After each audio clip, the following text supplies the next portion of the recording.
talk and have you all here.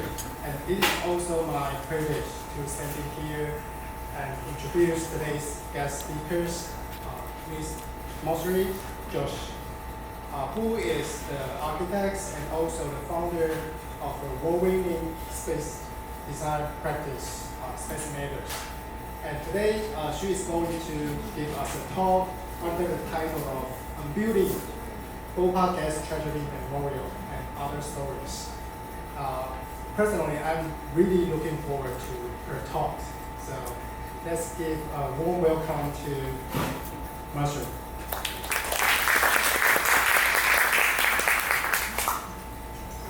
Thank you, and thank you for having me here today, and thank you for coming to attend this talk. My name is Moulshri Joshi, and I'm an architect by training based in New Delhi. Yes, I have a lot of stories today, so I'm just going to dive right in, and maybe later we can have some discussion because I know a lot of things might be unfamiliar and I might speak a little fast, so if you have any questions, we can take that up in the end. So as I said, I'm an architect based in Delhi, and I have a studio with two other partners and friends called Space Matters. The name is both a slogan and a critique, and we set it up in 2005. In India, we say architects are like lawyers and doctors, and they have private practices. So today what I want to do is to show you the social life behind this private practice, and also talk about the many things that's happening in my city and in the country in some ways that I can connect our practice to stories outside. My connection to Taiwan and Taipei are not very recent. In fact, I've had some encounters with some of my dear friends who are Taiwanese, which have been very foundational in my early work. A chance meeting with the Taiwanese artist turned architect, Mr. Teng Kunyan, and Mr. Hong Tan Song, who's right here, my dear friend HT, in Shanghai way back in 2003, where we all met in the revival of the Riverside industrial heritage. At that time, really quite a forward-thinking endeavor, which has been really with me as an experience now that I work with industrial sites and their revival across Asia. So it's been almost 15 years of working in an Asian encounter in this way, and more recently I have a connection with the Asian Network of Industrial Heritage, which is centered in Taipei, looking at both industrial heritage but also an Asian way of approaching, which is very close to my heart. So in some ways, a lot of what I do is to look at landscapes that have lost their original use. But also what I do is to work as an architect in New Delhi. So today I will try to bring both of these things together through some of my built and unbuilt work. So here is an introduction to Delhi. And the three of us who set up this practice graduated in a context which is highly modernist. The city of Delhi, as you see on the screen, was built after cleaning up an entire site. Like, it's the references to Chandigarh, to clean up, to have a clean slate, and to build something new. My college, which is also a modernist building, the National School of Architecture, is also located close to this. And this way of building is very intrinsic to the training of architecture in the newly independent city. So this is, with this, okay, how do we, so in this, architecture is considered very much a service of construction and building. Your primary task as an architect is to be able to build. At least in India, where modern architects have descended from the engineering background, and a lot of our heritage comes from the British engineers and the colonial way of operation, where construction is an idea of conquering and consolidating power. And that legacy remains in how we look at architecture as a profession. 3 of us came together from an elite school, middle class backgrounds, but also from parents who had recently migrated to the city. So in some ways felt like we had to make home in a city which had a legacy of being built like this. I also want to show you how Delhi has built, although the modernist imagination is built on a clean slate, the images of New Delhi, it's also a city that has been inhabited several times over. So in this small diagram from Wikipedia, just like a very simplified version of how the city, in relation to the river there, has been developed at least 9 or 10 times. New Delhi being a very recent addition to this kind of layering that you see. And many of these layers, when you live in Delhi, are very visible and very texture, very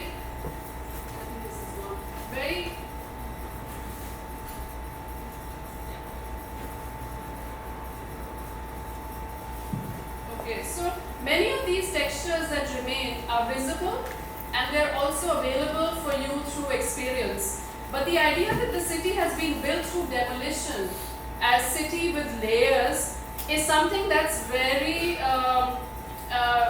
it's only something that you can feel, because what you see is the grander part of the modern city that has been constructed.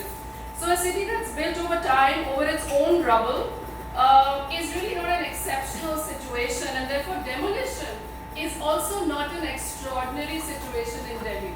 So demolishing and building and rebuilding over its own layers is something that poor people are very used to in Delhi even now. And if you have bad luck and if you're a middle class, then you call it bad luck, and then you get built over too. So this way of construction is a familiar thing.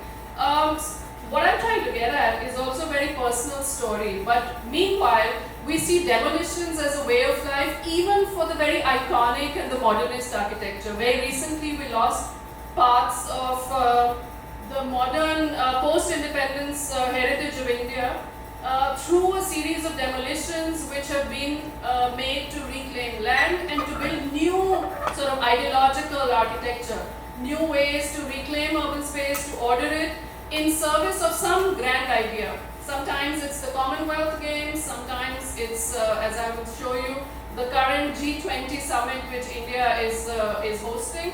A lot of these mega events have been the sort of reason to build over and demolish. So houses of poor people, but also of our iconic architecture has both met with the same fate with the JCB. And the JCB machine here, currently with a very strong authoritarian government, is also seen as a symbol for justice.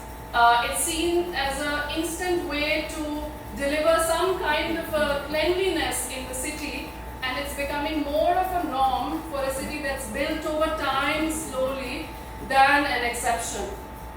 So, and this is what I was talking about. Currently, as we speak, India is the president to the G20. We are hosts of the G20, and across the country as well as in India, major neighborhoods have been cleaned up for beautification. So in the context of thinking about building as architects, there is also a very everyday sort of experience of confronting the bulldozer. It's very common for you to be moved or for something to come and be broken or taken away. And when we started out in 2005 as a small practice with no home, with the city being new to us, with not having a proper office in the city, we made our home, our studio, in a small office we had designed for somebody else. Why that's important is, and I will come to that.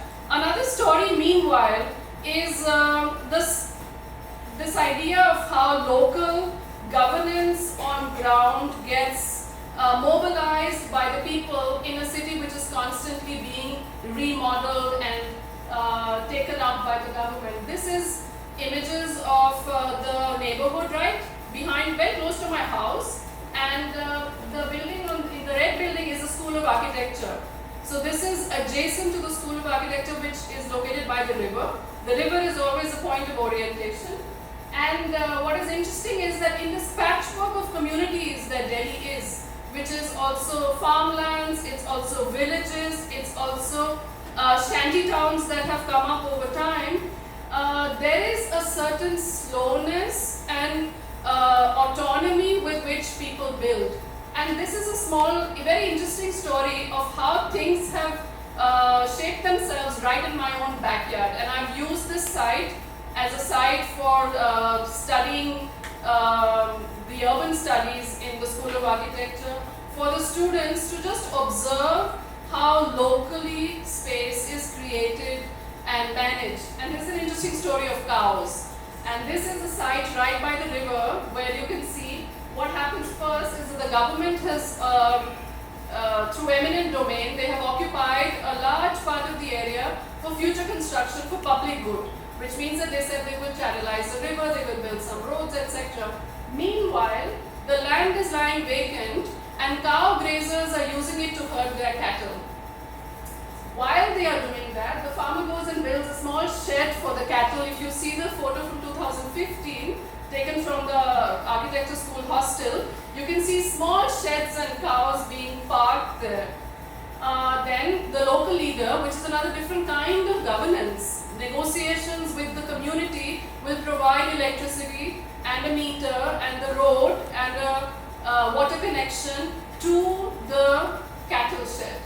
Soon the farmer will start leasing the cattle shed to the local people for rental and will then start over time cutting it into plots and even selling it. And this is very interesting because slowly what is being seen as an unauthorized colony, and I put it in brackets because it's actually a legal entity or a nomenclature for colonies in Delhi. And colony is a very Indian sort of a category for residential areas. So the cows, the colony of cows is slowly transferred to being a colony for human beings, while in the master plan the area is devoted to the expansion of the river and other public facilities.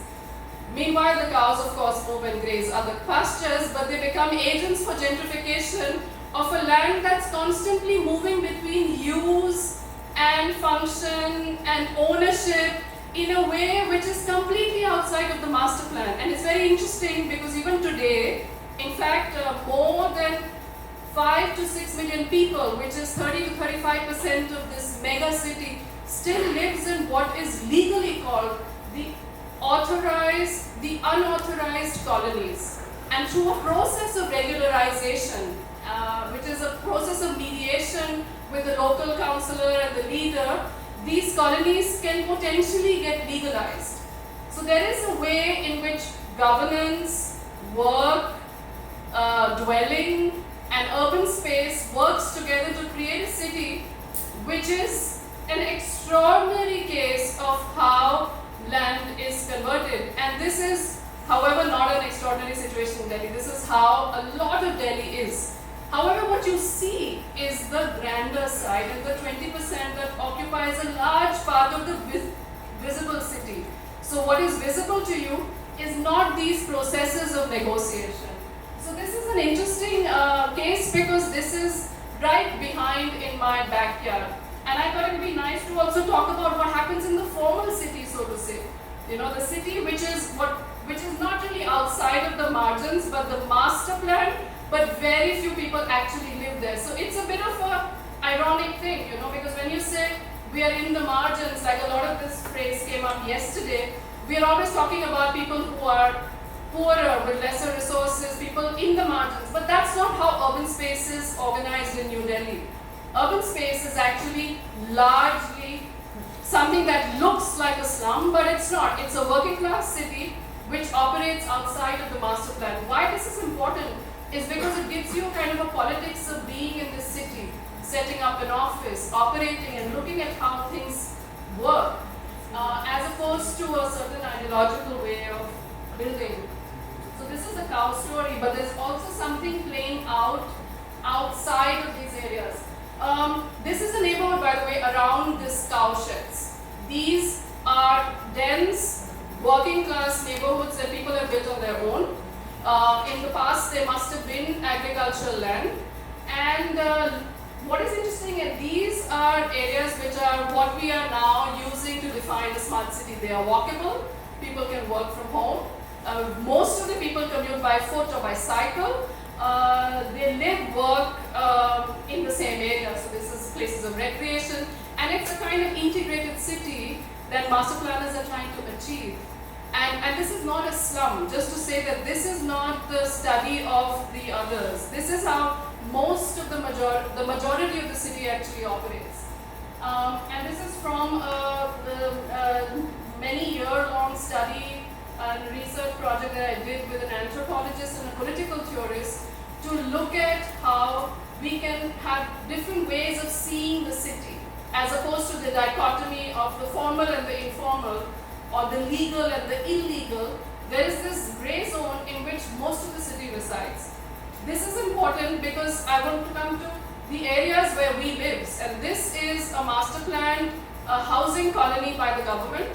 My office is located in one of these, and what is interesting is that here too, within the master plan, things are being constantly negotiated and changed over time by the people. It's impossible to see what the original plan of these houses must have been, because balconies have been made into rooms, rooms have extended into verandas, and people have put little like sloping roofs there. They are homing this modernist colonies which are strictly controlled by the government into places that they can stay and live in. And they are shaping them behind their heart's desire. And this is interesting because a large part of the former city is also being recreated by this negotiation. My own office right now is in one of these neighborhoods where different levels of the terraces, different small staircases to connect a balcony to the other have all been made over time for a house to function as a home. And in context of that, in 2005, when we are visited by a bulldozer, it was really quite a, like a threshold moment, like a moment that taught us many things. And I want to play a short video because I think now looking back 20 years, it is funnier than it really was at that time to have your office in the middle of one afternoon being demolished by a bulldozer that swept through the colony, swept through the street, opening the frontages of all of these tiny 250 square feet housing and just taking them off, and it became almost like an exhibition, and the whole street is walking up and down looking into each other's home and saying, aha, I like your color scheme, but I didn't know it was like this. So I just want to play a short video, and I pulled it out as a very Delhi experience of trying to make home in this city. And here it is from 2005, I think, yeah. And we built this office for a client, and we built it with our hands because it was our first project. And the client was a supplier of machine parts. And a lot of the machine parts we tried to integrate in the interiors. It was a tiny, tiny office, which later he said, okay, you may use it for your studio, and we were beyond happy. And then to have this demo, I thought it was a very poetic kind of before and after to show, because architects always show you the reverse actually, and how they come and beautify things. But to be on the other side, to be on the receiving end of a clean slate, so to say, is not an experience that I wish upon anyone. But it's also a moment of learning, in a way of becoming adults in a city, that now upon reflection I feel is very valuable to the politics that we have in working as architects today in India.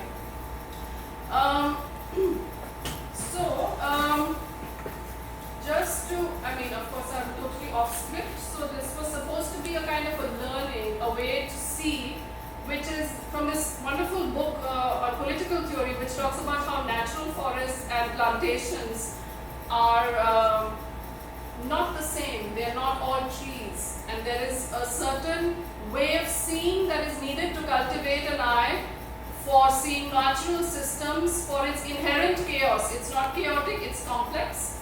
But to not be able to see it and to clean it up is an act of authority that we must enforce because we don't understand what's happening on ground.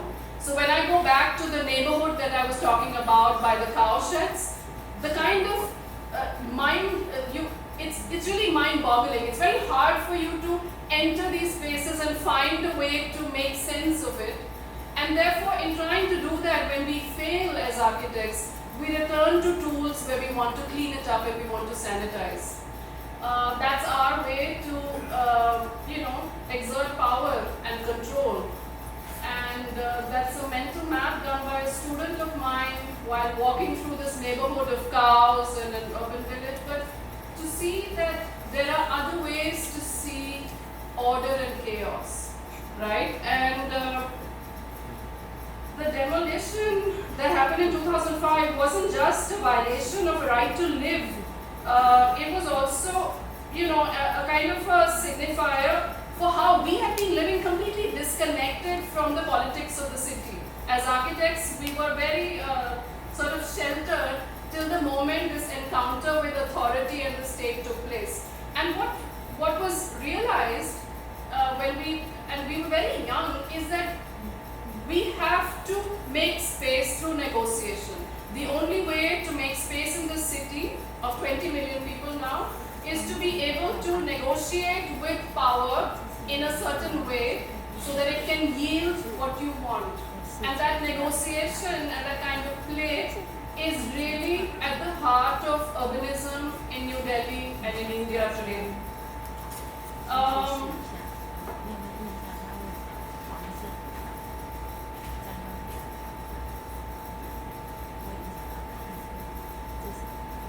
At the time when this was going on in 2005, there was another exceptional thing that was happening in our life, which was the visit to the Bhopal gas tragedy site. If some of you have been able to Google, the tragedy of 1984 is an exceptional case of an industrial disaster in the world. And in 2005, we were making visits while trying to have a makeshift office at a friend's house to visit this historic site to also make sense of what's going on there so that we could make an entry for a national competition, which are, by the way, very hard to come by. So just to comment on the practice of architecture, open national competitions are also exceptional in India. So when you're a young architect and you want to have a commission which is valuable, competing is a very small way in which you can get in because open competitions are non-existent. And while this demolition is going on, this is what we are trying to do in the background. So there is a kind of thread to this encounter with power while looking at the site of the Bhopal gas tragedy. But before I talk about the gas tragedy or the memorial that we designed, there is a larger context of commemoration, of public memory, of how we remember and also how we forget as a state's practice of remembrance, as how we remember as collectively, as people, as a government, as a state. There is something there to be talked about, and these are photos on the screen from events that take place every December, on the December 3rd, which is the anniversary of the disaster, by the government. And memorials like this are erected in the city. So this is a memorial that I saw recently, just a few months ago, on the railway station of Bhopal.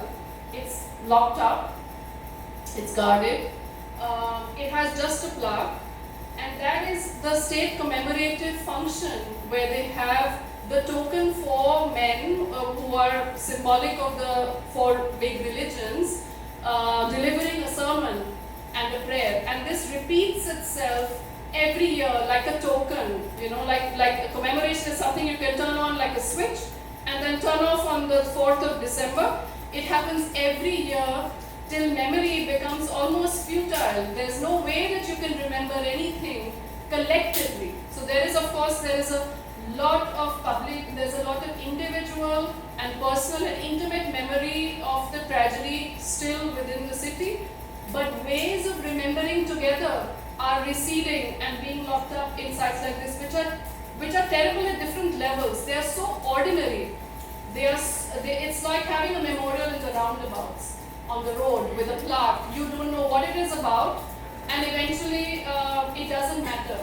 So this lack of intimacy, the lack of being able to touch it, to be able to engage with it at any other level, completely destroys your connection to the past. Not to say that physicality is important in remembrance, but definitely sites like this are very important in forgetting. So what they actually do is to aid a way of forgetting the past, which is very suitable. It's very convenient. It maintains certain status quo, which is also very convenient for those in power. So if we were to remember the tragedy of the 1984 gas leak, which is called as one of the worst chemical disasters in the world, where 20,000 people died overnight sleeping because the gas escaped from the Union Carbide factory. And today, almost over 550,000 people are registered as formal claimants to medical compensation in the state. These are formal, registered people seeking to receive medical attention as victims of the tragedy today. So it's been 35 years. And this is the scale of the tragedy. Of course, I would urge you to read up on Wikipedia, etc., to actually learn about what it is. But what can give you a connect is also that one of the only memorials, kind of a sculpture that the victims and the survival groups have put together, has one line which says, no more Hiroshima, no more Bhopal. And the references, therefore, in public memory are to the disaster in Hiroshima. Similarly, there are also references of Bhopal in the media. And when we are not really building, okay, where are my media stories? Okay, we'll come to that. But in absence of a way to remember in a fitting way, in absence of access, in absence of this kind of channelization of grief, we made Bhopal into almost like a myth. You know, it's something that happened far away in the past, and we remember it every time there is a industrial disaster, big or small. So every time there is a gas leak from a plant in an industry, which is fairly common, or there is a loss of life in an industrial site, immediately the remembrance and the references to Bhopal gas tragedy come in. And this kind of discourse analysis, this kind of looking at how we are relating to the tragedy today is also very important, because it speaks volumes about how we remember as a community, how we remember as a democracy, how we remember our own difficult past. And we remember it by constantly relating everything small and large to this disaster of exceptional proportion. So it comes up again and again like an unhealed trauma in our language, in the media, etc. But amazingly, there is nothing that you see of the disaster when you move around the factory site. So these are images of people playing in the area around the Union Carbide factory. It could have been any neighborhood, any mohalla, any vacant land by the railway line in any city of the country, let alone the site of one of the worst chemical disasters. So the ordinariness of what we see is really exceptional in this case. And this is probably the reason why we are so good at forgetting. You know, children are playing, cows are grazing, the houses have come up all around this highly toxic site. All around it, it has been occupied by dense neighborhood, but there is a boundary wall. Yeah, and I'll come to that also. There is a wall that divides the inside from the outside, almost as if you want to say that it's unsafe inside, but you're fine if you're outside. And the wall has been historically been a point of sort of conflict, because that's where the city meets the site. And for the longest time, and this is a photo I think of almost of a battle having lost, because for the longest time, this wall was used as a graffiti wall by the activists of the survivor groups. And it was almost like a game of cat and mouse, because they would paint something and the government would come and paint over it. And then they would paint over it again. And this would be like a kind of a public duel playing out for the benefit of everyone, till slowly in the last, over the last decade, a lot of this has been put to rest. There's a lot of fatigue, there's a lot of forgetting, a lot of that steam has been taken out, and this is what the wall looks like. It's neatly plastered, but you can see there are some holes. Yeah. So the wall is really quite a powerful space for expression, for also thinking, because what's interesting is that it doesn't actually divide the space. The kind of pollution that you're talking about, which has been lying within, this wall does not, in the sort of what you call the y-axis or in the subterranean, it doesn't stop anything.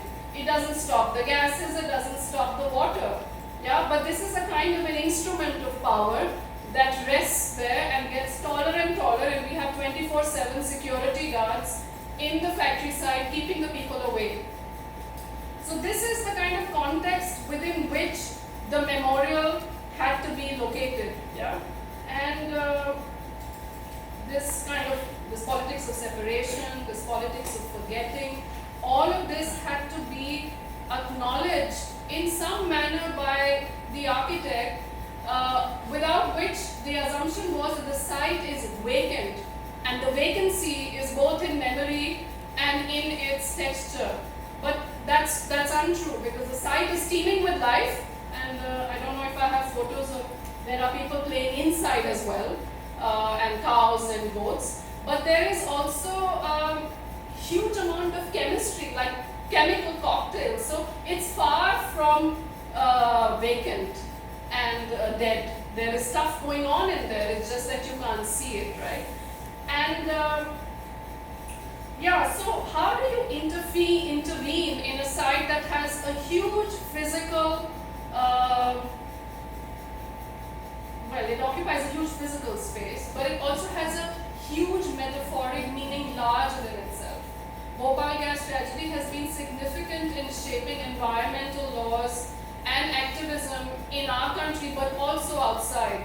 Talking about corporate responsibility, workplace safety, industrial laws. Many of these have come into the world since 1984, not just in India. So the ramification of what this place means to humanity is huge, but the lack of imagination of what to do with the ground zero is also significant.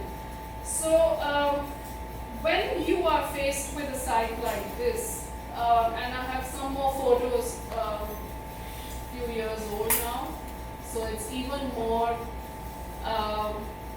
dilapidated, it's going away, and it's being taken away also. It's going away to the elements, but it's being taken away and being sold as scrap, which is also in some ways a very poetic way to, I think, look at our disasters. But what it did for us as young architects is that it gave us a chance to practice being citizens first and architects later. And to have that kind of an encounter very early in your practice, I mean both with the bulldozer and then with another tragedy, is a very sort of sobering moment. Having been trained in the grand act of architecture, but being confronted with these realities is sort of, it makes you lucid, it makes you kind of, feel. And that's very compelling, it's very difficult.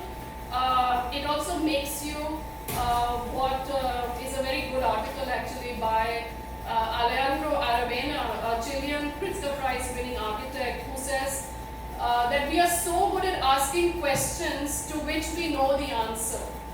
Yeah, and that's how the training of architects is. And this was really a site where we had no answers. We had to create new ways to ask questions. And therefore this question of citizenship, because the question of being able to demand and to ask questions of a site which is being lying inaccessible. And the access is not just in the physical access, it's in two things. One is the absolute lack of data. So when we were invited, we weren't invited, but when the competition was floated, the brief had a strange absence of data about the tragedy. The Indian state didn't know how many people had died. There were various narratives also by the Union Carbide, so there was not one Indian narrative of how many of our own people had died. We didn't know what existed at site and what it meant for people around it. So there was no acknowledgement of the pollution and the dumping and all of that had historically taken place by Union Carbide over the 60s and the 70s.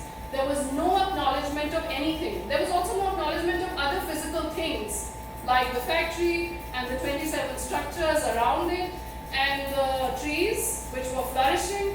There's no acknowledgement of anything and there's a lack of data. So you're coming into a space which is just sort of, vacuum. How do you ask questions there? And the other thing was to intervene in a place of conflict and uncertainty. And this so there is a scarcity of resource. The resource here is data. And the second is a scarcity, there's an uncertainty, right? And this in a way captures a lot of like the Indian condition where you're dealing with scarcity of resource and an uncertainty, yeah? And it's what it's called it's a messy situation. These are wicked questions because sometimes you don't know where to begin. And this is also familiar to all of us, right? Since COVID, we know that the countries, the governments, the communities that did well, that managed to hold on and stay, are the people who confronted not the lack of data, but their inability and their acceptance that there was a lack and that we will be able to operate in a landscape of uncertainty. So this acknowledgement, and we've been through COVID and we've seen different state responses, a kind of deliberate unseen of the situation were the communities that fared badly.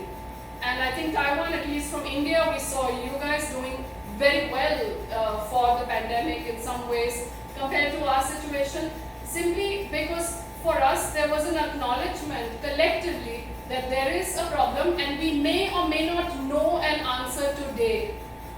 And you act on that then, right? But the assumption or the acceptance that you don't know is very hard. I mean, it's very hard for professionals as experts, architects are experts, to acknowledge that you may not know. And what do you do in face of that kind of breakdown? What do you do when you don't know? Right? You can power through, you can bulldoze, you can do many things, but what else can you do to tide over not knowing?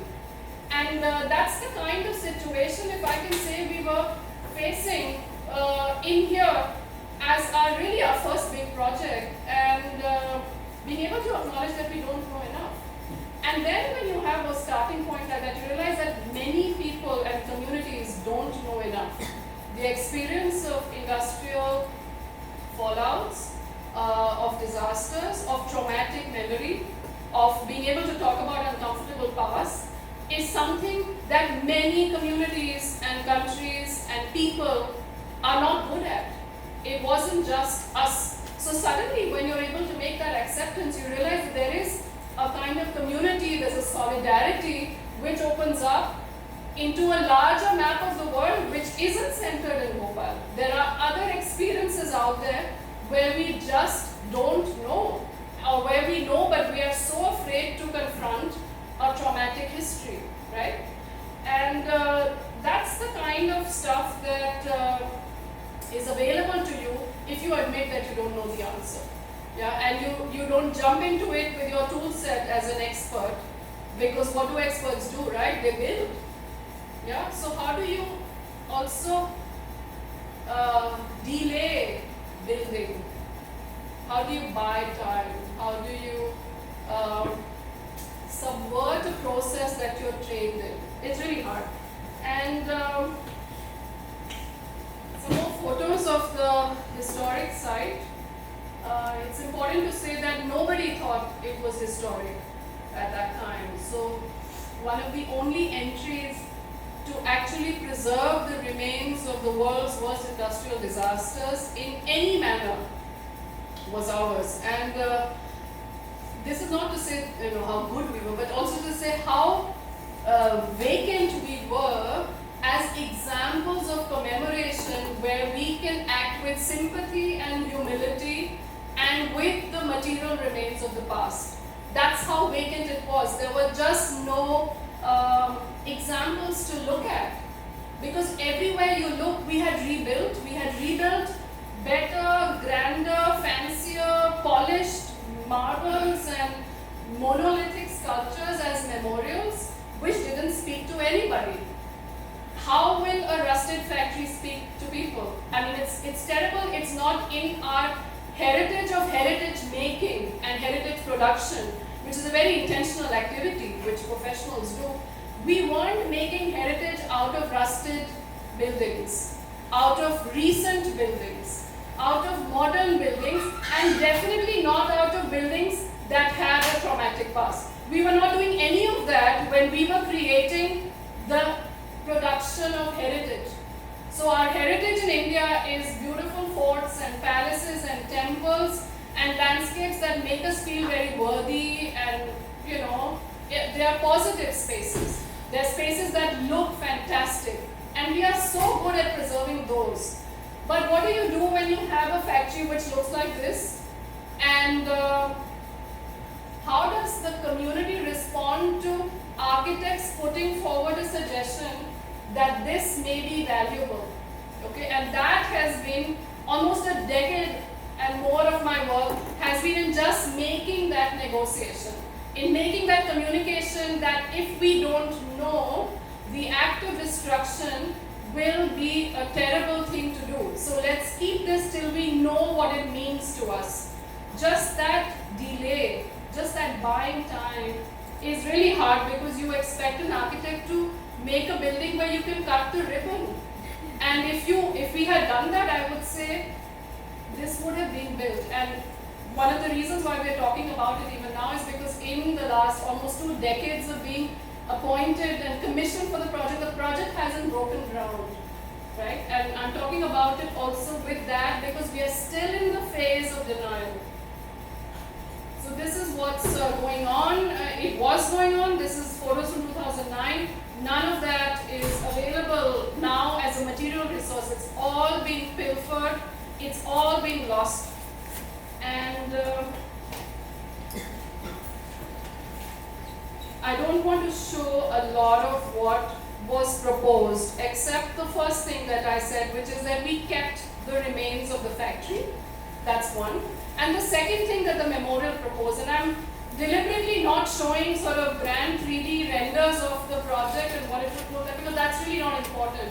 What's important is the second biggest idea when we came in, which is also an idea which was unbuilt, which was to actually work with plants. And it was to talk about the legacy of contamination at a site. And these are photos from elsewhere. One of them is from the American Museum, collecting samples of the sites of lynching and presenting them as a very poetic, moving kind of a reference to their difficult past. And the other is a plantation with sunflowers. Why this is important is because, as I said, there was no data about how polluted the site was. The government would wish it away. They would say gas, in Hindi it would say gas ki ud gayi, which means it was gas and it's kind of flown away. So what are you talking about chemistry? There is nothing in this site, and we can present to you a blank slate to work upon. So please go ahead and build your memorial, right? But the thing that the memorial proposal said is that there is, basic chemistry from school, persistent pollution, organic compounds, heavy metals, which take a long time to regenerate. Even for as a lay person, we know that, right? They remain in your food chain, they travel through the soil and the water, and they impact a much larger area. So for decades of monsoons in this site where the company just dumped their chemicals. So not only they were dumping in the site, they were also dumping in fields outside. Beautiful. And they were, and that was their sort of safe disposal strategy. So now, to imagine that all of that toxicity has gone away magically is not possible. But also, how does an architect intervene in something that you can't see? Because that's not what your clients expect you to do. You have to deal with the tangible, not with the invisible. And so the proposal here was largely a landscape proposal to say that there are ways in which this pollution that you're denying can be reclaimed over time. And time is a currency that you want to buy. In commemoration, you want to be able to have time on your side, right? And plants are, well, natural, but also they take time. And cropping can find ways to extract and localize different chemicals from the ground. So a very simple strategy of being able to actually see and to look at the various chemicals at the site and marry them with if I were to really simplify, to a periodic table of chemistry to be made with a periodic table of plants, like native plants and trees, and to do a plantation every season that could slowly over time help you extract what you have that you can't see. And there is a lot of work that survivor groups have done to arrive at this point, which was available to us, to say that cancer rates, death rates, children being born with deformities is exceptionally high, and we feel it is because of the chemistry of the site. So we are also choosing to look at certain data very closely, although we have no real tool to deal with it. So this is just a reference sort of landscape proposal for the government, and a lot of the illustrations are designed in such a way that they can understand it, is to say, can we plant as a way to heal and not build anything? A lot of the build component that you see is actually on the southern end, and I don't want to get into it. It's very, there are buildings, of course, there are some new buildings. There is also a subterranean museum, but it's subterranean, it's not visible. Is this the site? Yeah, that's the site. Factory? Yes, this is the site, and in the northern side, this is where the two large main iconic factory plants are. So in the memorial project, these are the anchors. These are the monuments. So the thing that you want to see and kind of celebrate as a state is those rusted factories, but also arrested in their decay. So you find a way to stop it from falling apart, but you leave it like that as a testimony to not only 1984, but what has happened since then. So there is a way to, learn from this. So, and this is important because as a heritage practitioner, I can say that waste, let alone toxic waste, is not seen as a historic document. It's not seen as anything of value. And what we are saying is that the toxic waste left in situ, and this in situ is very important because the Indian government, for many years, even after the commissioning of this project, wanted to dig the site by about 3 meters and dump this soil, which was almost a stadium full of soil, into an incinerator and burn it. So the proposal to say that you will not dump your waste elsewhere is really radical, but also very problematic for them because they thought they could just burn it away, right? So you say that you let it stay where it is and you work with it where it is instead of dumping it in another village. And that is a strategy to deal with toxic waste as heritage itself. So it's not just the buildings, but it's also the soil, something so ordinary and everywhere and actually not in that sense beautiful, is a document to, one, its evidence. It has layers of this chemistry and history. It is also an educational document because as you do this, you can make awareness in generations of people, including young children who come here, and it could be stored as an artifact. So it has a material value, but it also has this intangible value, right? And that is well, an extraordinary thing to say 20 years ago in India. And there's also, and I can't get into it too much, but also a way to deal with the trees. So we mapped all the trees and we said we will keep these also as something that has withstood the disaster. Yeah, and how do you work around that in your new proposal? Very hard.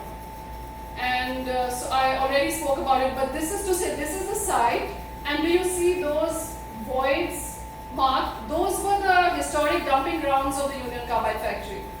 So it's unbelievable today, but as a routine practice of disposal, the city was used as a dump yard, and it remains like that as a place where children are playing. Yes? This is still the photo today? Yeah, this is from 2017, but it's not very much changed. Yeah, it is.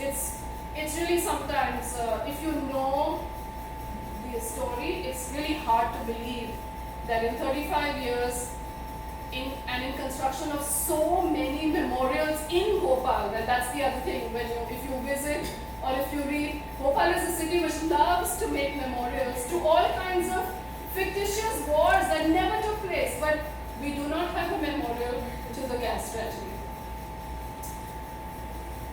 There is a way in which architectural methods can help you intervene in complex human stories, and this is an example, because to be able to arrive at a landscape strategy, you needed to know what's in the site.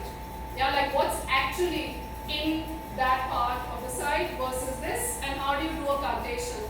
And to be able to do that, you need a survey, you need data, you need acknowledgement that yes, there is pollution, so we should do a risk assessment, and none of that is available.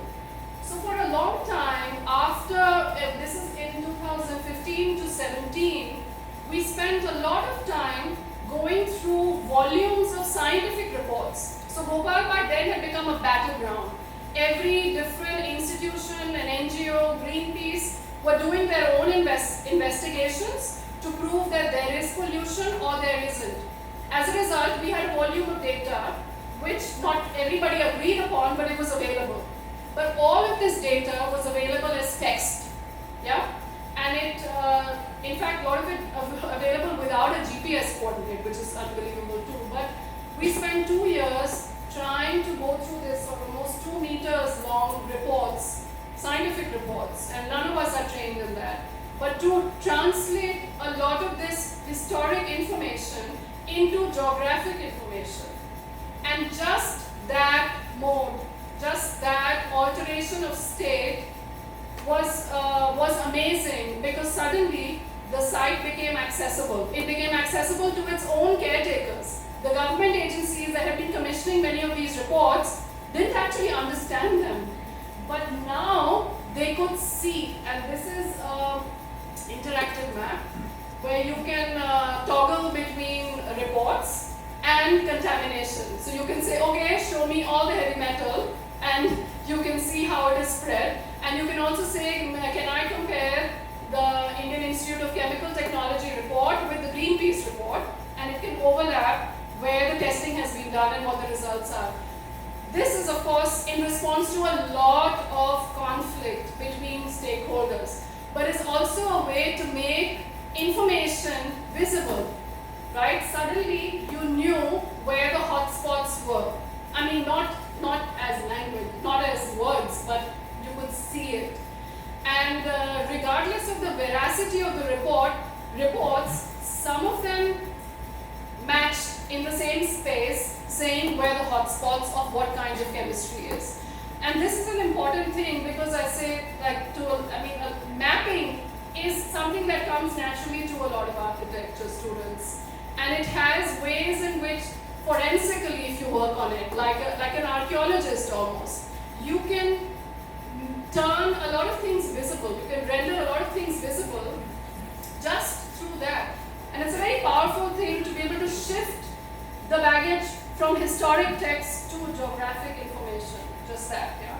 And over years, we have built collaborations with, for example, the Swedish Environmental Protection Agency where we are learning from another pesticide disaster in Sweden to say how they are doing their risk assessment versus what we are doing and how we can collaborate. Because one thing was clear after working on this for 15 years is that a lot of us don't know how to deal with these new kinds of wicked problems. And pollution is one of them. Persistent pollution is one of them. Countries, towns, municipalities have no idea what the hell to do with this industrial past. And a disaster from the late 70s in Malmö in the south of Sweden is only now getting remediated.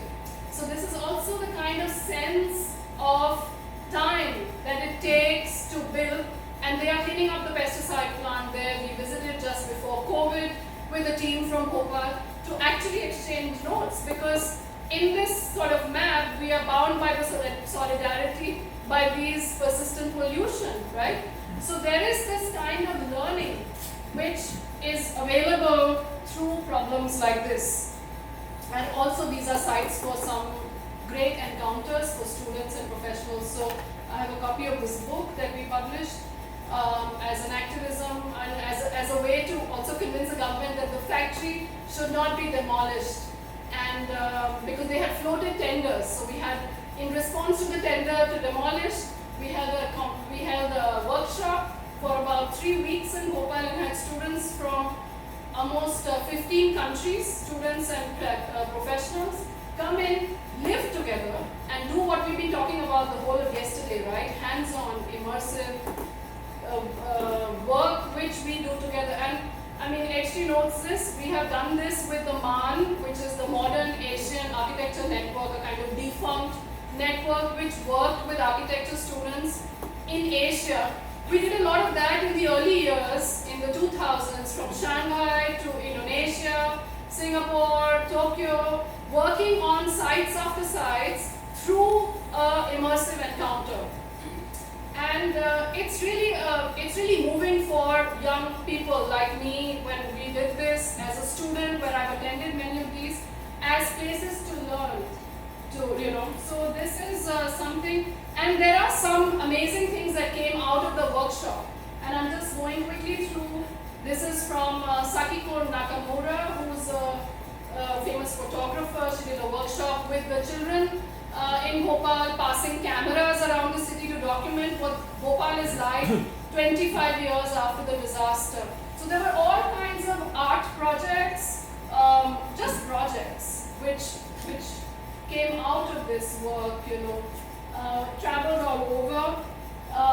Also documentation of, and very powerfully, because this is a kind of a counter-narrative of the everyday life of the site. And this is another Japanese architectural historian and an Indian architect working on documenting everyday routes of how rag pickers and cows and children are navigating the factory site, just to say that it's not out of action, it's not abandoned, it's very much used. And some beautiful maps, but also very poignant maps to come out of this work. And I mean, I'm also, of course, partial to maps. I think maps have a great power to connect. And people came, and suddenly Bhopal wasn't the epicenter of a tragedy, because you could have resonance in so many different places. We had people from Bosnia who had worked on different kinds of loss and could come in here. We had an artist duo from Union Carbide polluted factory site in Sweden, and they had been doing artwork in Marieberg, and they came to Bhopal to, in an act of solidarity. So this kind of art making, and I'm going into this because the reason why some of us are here with the Southeast Asian Advisory Committee for the Ministry of Culture is to be able to make this kind of bridge, right? To find ways in which we can connect and speak. And many such projects in some ways were triggered by our unbuilt work in Bhopal. One of them is the inventorization of India's industrial heritage. So as somebody who spent 10 years trying to convince the government that the factory is historic, it needed a certain context. They said, we don't believe you. What other sites are there? Is this an exceptional site? Do we have any other examples? And we would go right back to document, stories from around the world. And in that process, I realized that we have become storehouses of information on industrial sites, which needed to be mapped and put out there. So between 2014 and 17, built inventories, and this is the first volume with 100 sites. It looks like this. It's got this both intangible and tangible sites documented as India's industrial heritage. It has problematic sites. It also has sites of great, industrial achievement, and that gave us a sort of context to place this extraordinary site of Bhopal. And many of these sites are at the verge of loss because we don't look at recent modern history as something useful. There were also other kinds of solidarities. Yesterday somebody was talking about Cambodia and dealing with trauma. There's a network that we work with, which is called the International Coalition for Sites of Conscience. Sites which have possibly nothing in common with Bhopal as material legacy, but have a resonance in how it connects with dealing with loss and trauma. And these are sites around the world, including some of the famous ones like District 6 museums and the Liberation War Museum in Bangladesh. All of these coming together, making a dialogue is very powerful. So what's going on with this map is basically trying to shift the epicenter of this loss from Bhopal to a larger sort of, have an epicenter, but have a map where the resonance travels across. And it was through this that, so I spoke about this already. Sites which are tied because of the common legacy of union carbide pollution. And I also talked about this. This was 2019, taking a group of people to Tekamatop in Malmo and learning how they are dealing with it. And mapping, and just to sort of move to a different track here, that mapping also had its other real world benefits for us. Because when in the pandemic approached by the Taiwan Economic and Cultural Center in Delhi, they wanted to understand, they came with a very specific problem. And when I say a real world problem, it wasn't an architectural problem. They said, look, we want to understand what is India's cultural heritage. And I was like, wow, that's like an encyclopedia. How do I tell you that? And they said, we also want to know where it is. And then we also want to know who are the people to contact in those sites. And I said, look, you want to know everything. How is this? And we also want to do this in like 6 months or something. So we said, okay, I said, as a generalist, as somebody with a range, much wider in some ways than deeper, I feel that I understand how you can see a complex landscape like this. And perhaps we can do something to help. And what came out of that was also, well, predictably, a mapping project, which was to map what is now a buzzword, CCI, creative and cultural industries. So it wasn't just cultural heritage sites, but sites of some kind of an economic value, something where something was going on. And they wanted to know as an outsider, like how do we intervene in a country so large and diverse when we have very specific wants, like we want to know what's happening in the comic sector, what's happening in the TV sector, because we know that Korean dramas are so popular. How do we get a sense of who the producers are? And I said, okay, why don't we do a project where we are mapping the actors and networks of this landscape? So we give it a kind of, well, architectural name, but we work with, and we also work with like mapping tools, but we dive into these sectors very carefully to pick and curate what is useful to you, not what is useful to me, but what is possible as a bridge. And again, I have copies of this report, but I feel like a lot of this way of working has bearings to my original work in Bhopal. And And this is how this has shaped up. And so there are like maps like this, breaking down, for example, where are the good public libraries? Where is the great children's literature coming out of? And then when we started getting into it, we realized such a kind of summarization hadn't been done before. It's something that embassies like to do, because that's the way you want to enter a new country. But it's really something that hadn't been done in this manner and now, in also like in the pandemic. So they wanted to know, for example, how are these people positioning themselves on social media? So there's a whole directory to go with this work, which captures all of these agencies, but also what is their intent in a few lines on social media. What do they want to do? What is their next 5 years looking like? What is their history? But really to a Taiwanese coming to India for the first time. So something very valuable also as a bridge project, as a project to break down distances and understanding. And yeah, so this is something that came out, I think, a lot to do with our old work. And I think what is important for me is also reflecting on how do we practice as architects today, as women architects in Delhi.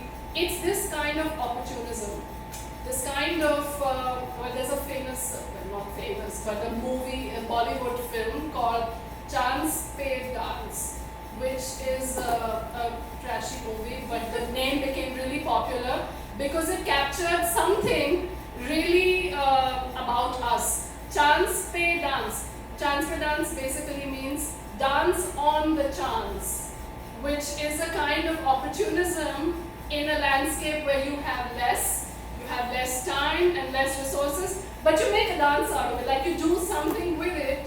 You have to be nimble and agile and quick-witted, and I feel like that in some ways captures the spirit of how we work.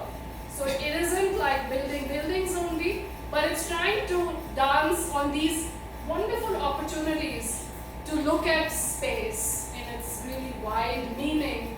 And related to that, I thought, so this kind of building, unbuilding, not building, delaying the building, becomes a kind of way of practice. It isn't extraordinary then that some projects don't get built, some projects get late, some projects look entirely different from your intent because that's the negotiation that took place.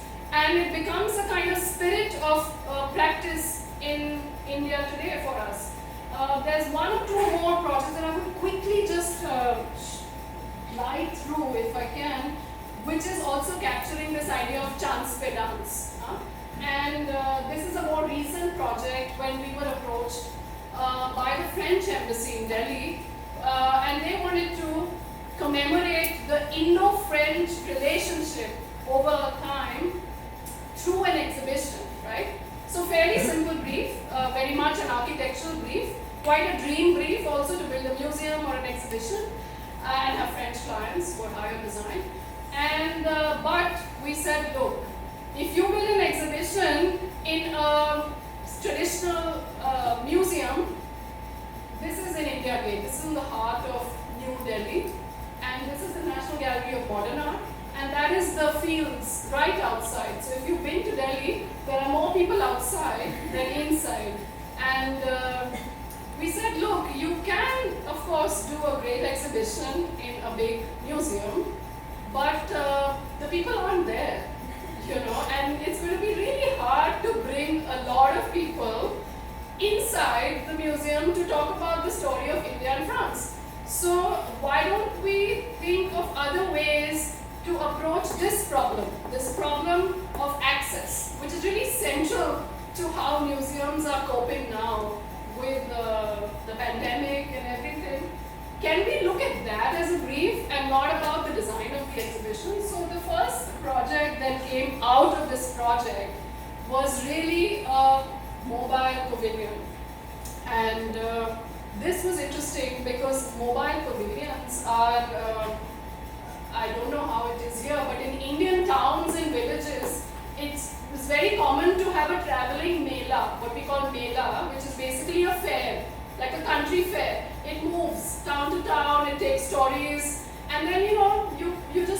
walk to it, and it moves. And there is that kind of way of engagement.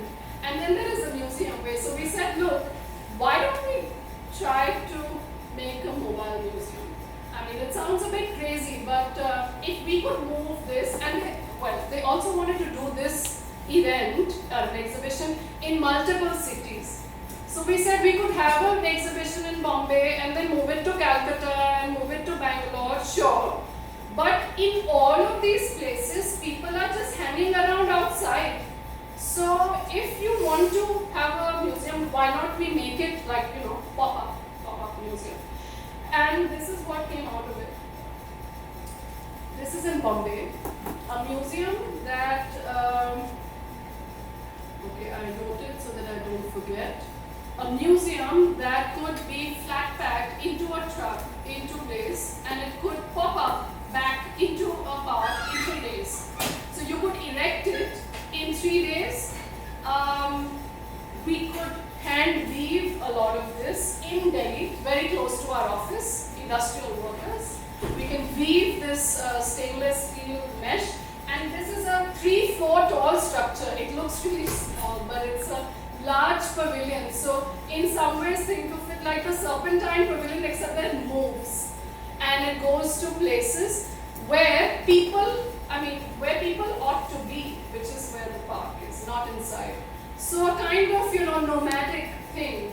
And we designed everything from the exhibit to the curation of the what goes inside to the exterior. So it was a whole thing that it moved like a mela in a truck. And it could be erected. So this is in Bombay, but it also was in India Gate, in the heart of New Delhi, which actually is an impossibility for an architect to build in those places now. And it could pop up in Calcutta, where the book fair is. So over a weekend, we clocked in almost 100,000 visitors, which is crazy because that's what museums do over a year sometimes, right? So if you pop up where the people are, it solves a lot of things. So this is about one project. And the other project is about the other shades of building that I talked about, where the building isn't built as you wanted. This is our work in Odisha, which is the western, I would say it's the richest industrial landscape, one of the richest in the world today. It sits on some of the largest reservoirs of mineral in India and in the world, and it is inhabited by some of the poorest people in the country. So to the left is how things are. These are the schools in the most distant rural tribal areas of Odisha, where we were called in during the pandemic to suddenly build 100 schools, not one, not two, but 100, and it had to be done in a year. And what I'm trying to capture here is actually not the details, but to say that that's what exists. And this is what, with the very basic cost of construction and material, which is almost, if I were to translate, about $30 a square feet of construction cost, this is what we said we will do, and this is what comes up. And it's this totally beautiful spectrum of intentions and aspirations, and they said, look, madam, you may give us any beautiful elevation in whatever color you want, but we will paint it neon green. And I said, why? They said, because that's our party color. In the state, our chief minister loves neon green. So, this is also a way to build. And the achievement of this is to be able to protect all the trees. So we did it in 100 schools, no trees are cut. There's a lot of change that people on the ground make. They can't read the drawings sometimes. Sometimes the local former minister is very powerful, so he says, okay, I want to change it. I want to move this here. And things happen because we are parachuting into a new place to build something from far away. And before we know it, the scheme has completely changed. And that's the kind of, but we preserve something very central, which is probably not visible, which are, also trees and public areas for the students, but also a constant act of communication. You constantly have an open channel with them. Okay, you want to do this? Okay, let's do appreciate you don't want to build it so high, but and then you may paint it green, that's fine, right? So there is this way of coming to terms with the lack of your own power, I think, and that's very humbling in a place like this. Actually. So the wider landscape looks like this, the mining landscapes. But to also say that while architects around, and I know from some of the stuff coming out of the Venice Biennale, the star architects are saying, oh my God, this is the death of architecture now. We're not talking buildings anymore. We're talking all kinds of other social stuff. And there's a lot of that going on, right? People are, and then there are also people building like really bizarre stuff all over. But in this moment of churning, we're also confronted with our own powers, our own sort of identity as people. What should we be doing, right? And that's a question. In this landscape, there are also possibilities of architecture with a capital A, iconic buildings, but just to say that that kind of architecture comes with a great sense of power and control, yeah, and that is extraordinary. It's not the other way around. And I want to show you one of those, an extraordinary piece of architecture also by my office, this time within the mining site. So I have lucky to also have clients who are both affected by mining, the local governments who earn the tax from mining, and also the social work of the mining companies. I deal with all three, and I, as a mother of two, as a caregiver to my parents, I also live in one of the worst polluted cities in the world, which is looking at how we want to decommission our power plants. So there is this kind of very intimate, very personal connection to pollution and industrialization where we are involved, and that reality, that kind of, not this or that, but all at once, what's the movie? Everywhere at once at the same time, that's really captures the sense of working in India today. So this is a temple, and here the questions could not be very much far away from architecture. In Bhopal, the questions could be really far away. But here, you're in a kind of, controlled site. You have the power and the mandate to do what you want. What will you do? And here we asked, we are about asking questions. So we asked, can you make the heavy material stone? And this is in the desert. So this is the mine of sandstone. Some of the best sandstone in the country comes from here. So can we render a very heavy material impervious and light in such a way that you could make a kind of a lantern, and people outside the site, outside the boundary wall, could also enjoy it from far away. So you're sitting in the sand dunes, and how do you then have questions which are very architectural, very form-based, very material, but very important to how this could be made accessible also. So this is a temple fully in stone, in the sense that even the joinery is stone to stone. And we were in a context where we had some of the best builders. They've had generations of work with stone, the best stone. And we said, how about making a very contemporary building with no steel and cement? And it worked out well because this is the heritage of that place. They know how to do it. We just had to be the catalyst to do it, right? So this is also, the possibility of iconic architecture with a capital A remains, but is not the center point. And I want to end with this, just the very last story of another mining company's office invaded by the woman on the table, Chandrakali. She's a tribal artist who we've been working with for 10 years. We've had her work with us in small projects and all kinds of things. To bring her into the corporate office of a mining company, she comes from the same people whose lands have been taken away for the mines, and she brings with her this fantastic legacy of art. And here she is painting the entire ceiling of this massive office with her murals. So it's almost like what we call shamiana in Hindi, in Persian also. Shamiana is a tent, and the tent here, the undersides are all colorful and beautiful. So she made us a tent, and when you are in that corporate office of the mining companies, Chandrakali's tent goes all above you. So it's really like a small but a beautiful moment.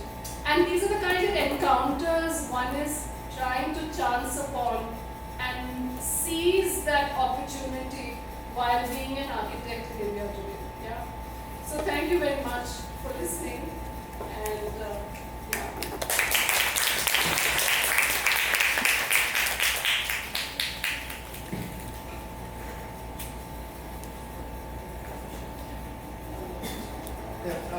Thank you for sharing with us so many inspiring projects.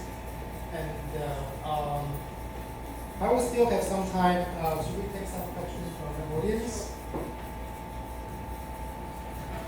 有任何同学或者来宾有问题想要请教Moulshri吗 ？Any question from the audience?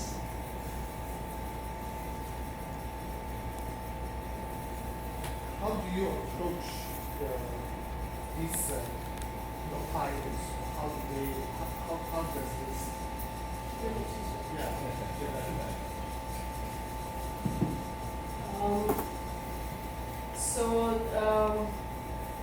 Well, some of these clients approach us because we have now, we're 18 years old, and we now have a reputation of building on time and on budget. So that's one. And we have a reputation of being hugely opportunistic, in the sense that while they know that we will meet the time and the budget, we will also do something unexpected.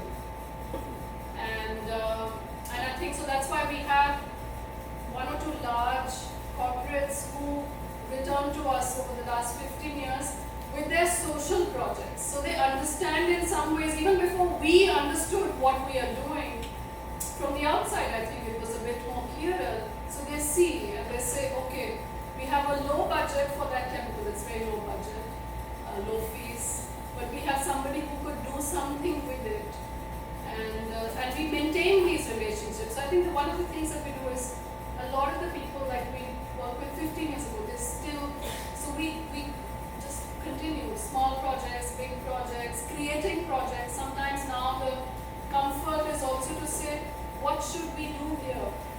Even for the big companies, that we have this community, and could you go and explore and spend some time and advise what must be done. And we are now doing, for example, old age homes, school for special children, orphanage, small public hospitals in some really remote areas like the school.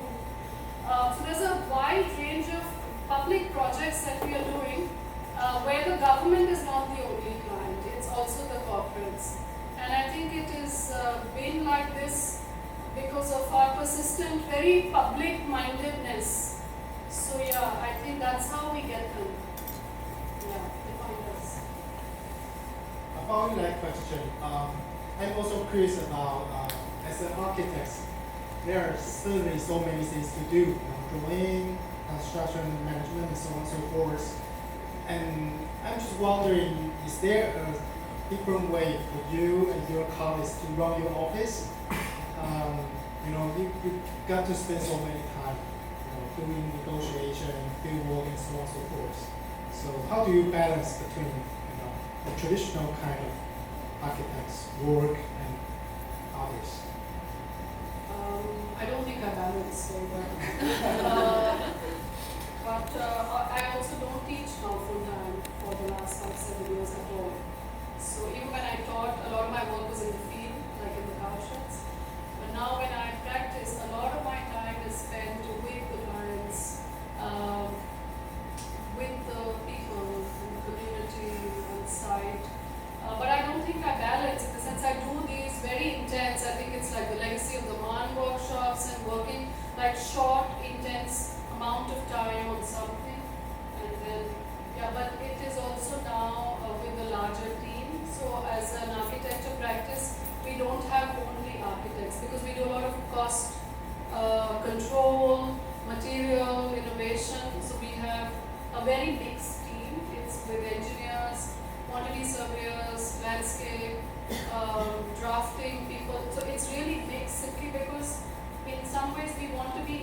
involved in everything. And where I spend a lot of time is with people. And I find that's sometimes annoying, like we want to also go back to design, and that's very important. But sometimes a lot of that happens in this manner, just face to face. So, no, not a good balance.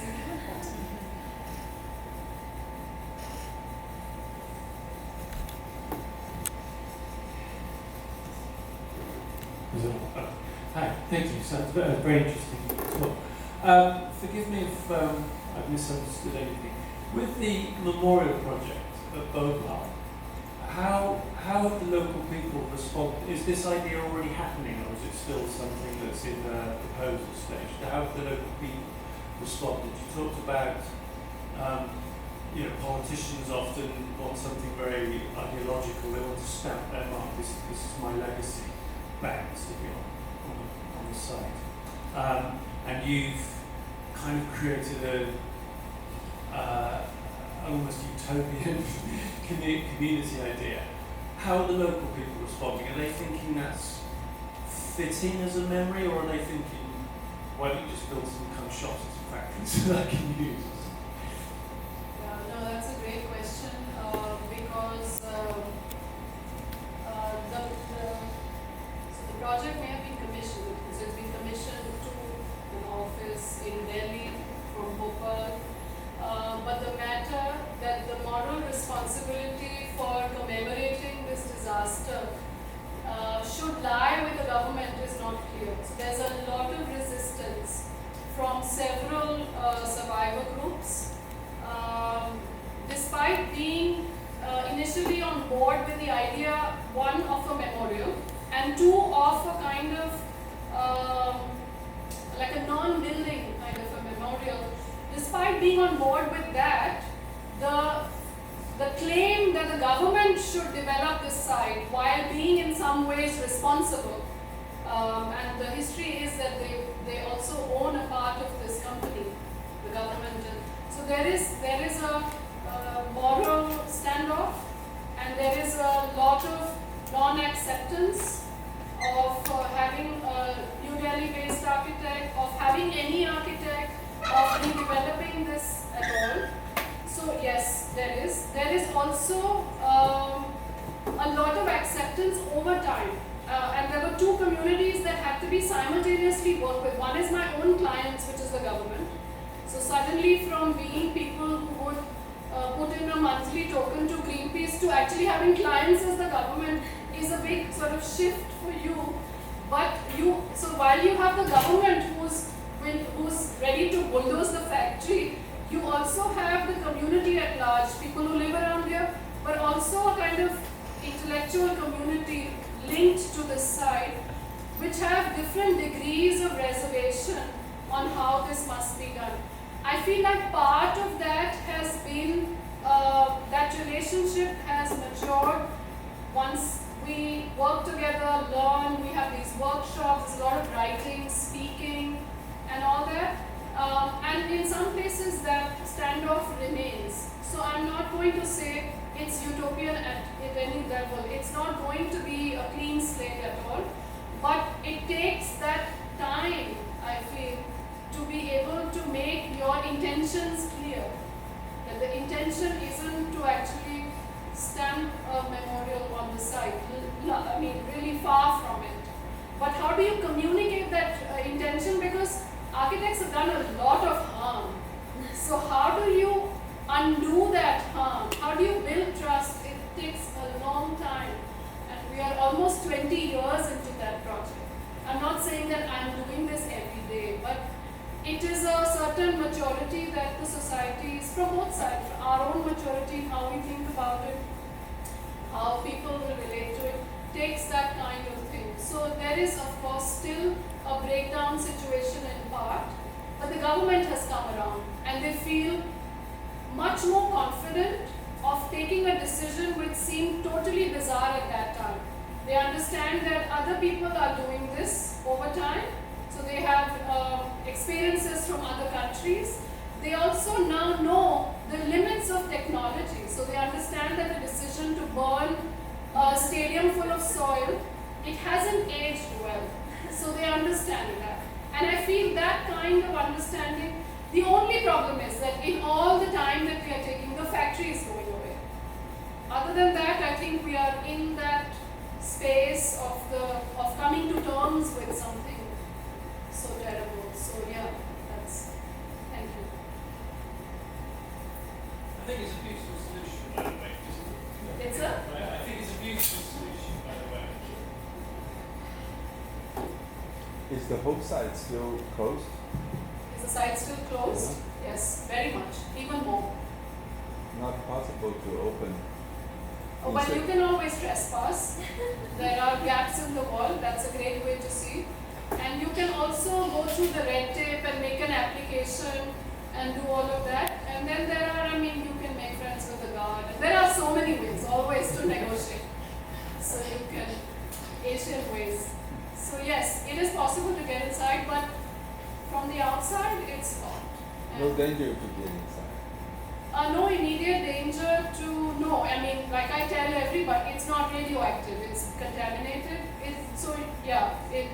No immediate danger. But obviously, in a kind of, it's been washed thoroughly with Indian monsoons.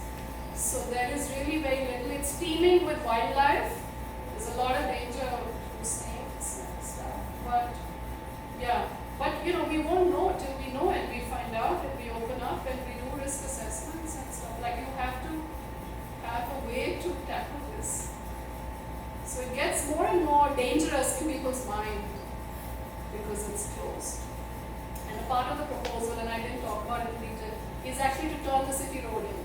That's one of the big architectural gestures, is that you come in and you get out, and that every day going inside the site, like turning the main road, that scene, that being inside, that kind of breaking in, that was the main architectural intervention. So the road it's a large site, it's about 77 acres. And the landscape plan you made looks a little bit quite different from what it is now. It's so there are original industrial footprints, like the tracks, there are some conveyor belts, there are roads, pathways. There's also what Nakatani San's proposal of the footpaths, the walking tracks. So there are different levels of a landscape plan. There is, of course, a kind of grand plan, if I can say, like a bigger picture. And then at a more intimate level, all of the industrial footprints have been kept. If I zoom in, it's all been kept. Of course, there is a sense of organization of the complex. There is, I don't deny that there is a delivery of power and control and legibility. But a lot of this, those walking maps are very important because it was a critique to our own work to say, like, this is how people are walking, this is how they are trespassing, the foot maps, the cow trails, and the challenge is to record that and to work with it. So yes, it does accommodate all of that.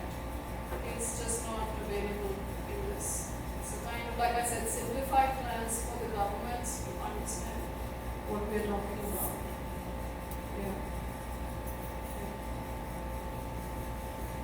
Could it be more of a outdoor museum rather than a memorial? Yeah. It is what in industrial heritage we call them eco-museums. There are several of them on the World Heritage List now, which are basically outdoor immersive museums which preserve things as they are, where they were. That's very much because the layer of history, which is about industrial production, how it actually operated as a factory, people work there as a place of work, is a very important testimony also. There's also there's a survivor story, but there's also the work story. And so as an eco-museum, yes, it's outdoors, it's immersive, and the built part, which is also a lot, because it's also like it's an archive, is a lot of it is underground. So So, I mean, none of those things, well, 20 years ago was a big step for us at that time. Now, a lot of it is much more like easier to imagine. Even in India, we have a lot of great museums now. We have a lot of talk now about dealing with difficult histories. Just recently, we opened Delhi opened the first museum to the partition, which was one of the biggest human tragedies, the partition of India and Pakistan. And the first museum, and this is the 75th year of India's independence, we have just set up the first museum and opened it to public last week. So there is a trajectory, there's a time and slowness to come to terms with your past. Yeah.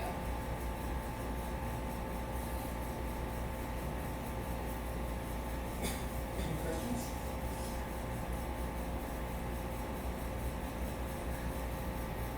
The Bhopal really reminds me of, I guess, Bhopal in Seattle. When I was a PhD student in there 10 years ago, there are still constant leak of toxic gases, even though the factory has stopped operation in the 50s. So 70 years passed, but there are still a lot of things. So it really takes time. So when I was listening to your story, it really reminds of how much time we needed to really heal the land and the nature. Yeah. No, absolutely. And this kind of also the visual of the industrial aesthetic, it's not very local to our aesthetic sense in India. So a lot of these ideas are imported, and it's a way of seeing that maybe general public don't appreciate it. They don't find the beauty in the rust. I mean, it's this whole movement against cotton steel, for example, especially in Scandinavia. People hate it. They said, no, stop making buildings with this rusted patina, which architects love. There is this kind of stuff which is happening. So it's difficult to import, like these examples are great, but you also subconsciously import a certain visual sense, which is possibly not your own. And that's why the inventory was very important to us, because you're documenting what is your own, in your own way, in your own methods of classification. Because in industrial heritage countries have done that for decades now. Like in UK maybe, like in the 60s they were inventorizing. And but to not import those categories and to inventorize on your own is it's a radical act. We all have to do it as societies. And that's why I think, it's great to look back at these examples, but also to be very aware that we are consuming them at a different level always. Yeah. Okay. So any question from the audience?